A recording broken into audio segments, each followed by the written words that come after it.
Salutations, respected viewers. This is George from Ireland. Here I am in London, outside Viscount Palmerston's house. So his title is actually Viscount, but it's quite acceptable to call a Viscount Lord. He was Prime Minister, but perhaps better known as Foreign Minister. There's some dispute as to whether he was actually born here at his family estate in Hampshire. But anyway, he was born in 1784 into an aristocratic family. So his name was actually Temple, that was his surname.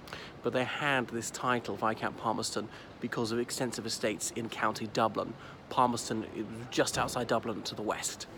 Although he never lived in Ireland. So far as I know, he actually never visited Ireland. So we're a leading aristocratic family. They're involved in the Whig party, and he later became a Liberal. So he's elected Parliament quite young. He went to Harrow School and later to Cambridge University. Not many Prime Ministers have been to Cambridge. So Eton and Harrow were the duopoly back then. Amongst the upper class, it was really one or the other. Westminster was there to some extent, and really that was it. The others were more like upper middle class schools, like Rugby, Charterhouse, St Paul's, one of those.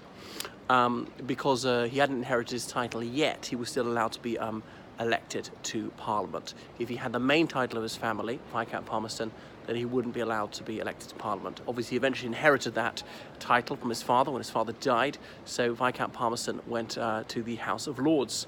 He was a confidant of Sir Robert Peel in Peel's cabinet, and Peel?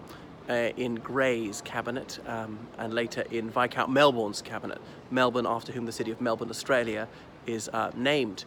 And then in the late 1840s, the Liberals came into their own because Whigs, I should still say at that stage, really. The Corn Laws had been repealed, and that was what certainly the working class wanted, much the middle class wanted, and perhaps the more antediluvian aristocrats wanted to keep the tax on corn and therefore bread artificially high, just to enrich themselves, even though it was impoverishing and almost starving most of the proletariat.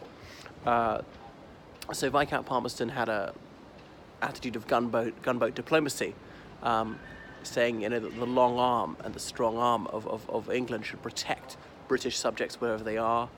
Well known for his Don Pacifico Affair, when a Portuguese Jew who happened to be born in Malta was in Greece, and his house was burnt down, sending the Royal Navy to bombard Athens until the Greeks coughed up some compensation. These days, it would be seen as the most outrageous breach of international law and completely unacceptable. Totally a disproportionate reaction. Hundreds of Greek civilians killed just to provide compensation to one guy for his property being destroyed, who arguably wasn't even British anyway. And saying that we have no eternal allies and no perpetual enemies. We have only our interests, which are eternal and perpetual. That was Lord Palmerston's view. So these days would seem to be very much in the realist school, completely about expediency, and when it was expeditious to make an alliance with whoever, with someone who was deeply unsavoury, he would do that. Whereas Whigs, and later on Liberals, as they morphed into, would have said that really we ought to support parliamentary government against absolutism. And Lord Palmerston, he paid lip service to that notion. Prime Minister at the time of the Crimean War, and obviously didn't cover himself in glory there. The Allies won, as in French, British, Ottomans, Piedmontese, mainly because the Austrians threatened to come in against Russia when the Austrians were supposed to be Russia's ally but had remained neutral at the outset. The war had not gone very well for the United Kingdom. Half a league onward into the Valley of Death rode the 600, and all that, so wrote Alfred Lord Tennyson. Or until Florence Nightingale came along and cleaned up the hospital of Scutari, many British soldiers were dying completely avoidably of infections after wounds and lack of sanitation, illness, things like that, and there was absolute savage discipline. William Howard Russell, the Irish journalist, exposed the bungling of the British officers. So there were so many blunders, and discipline was so cruel, flogging a man because his button was undone and things like that. So Palmerston then he lived on until 1865, and he wisely, apart from the Crimean conflict, tried to keep this realm out of mainland European disputes. Arguably, the United Kingdom should have stayed out of that one as well, but wanted to prop up the Ottoman Empire, the sick man of Europe.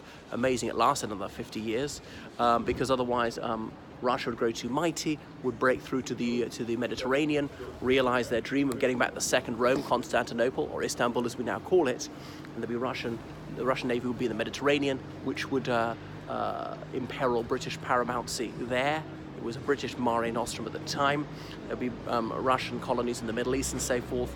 The Russians said, you know, we are the protector of Orthodox Christians everywhere, and we must protect the holy places. Palestine, that was Ottoman territory at the time. So Palmerston is not that well known these days. Certainly wouldn't be winning human rights awards these days. Had supported the first Great Reform Act, 1832. Was not supportive of more great reform, and this is a time of the Chartism, when mass politics was starting. There was a huge working class movement wanting to extend the right to vote to more men, and Palmerston was against it.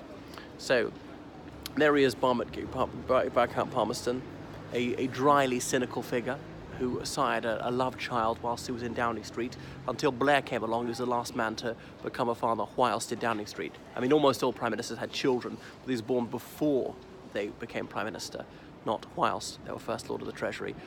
So that is him, and he was quite an old boy when that child was born, like 75 or something. There you go.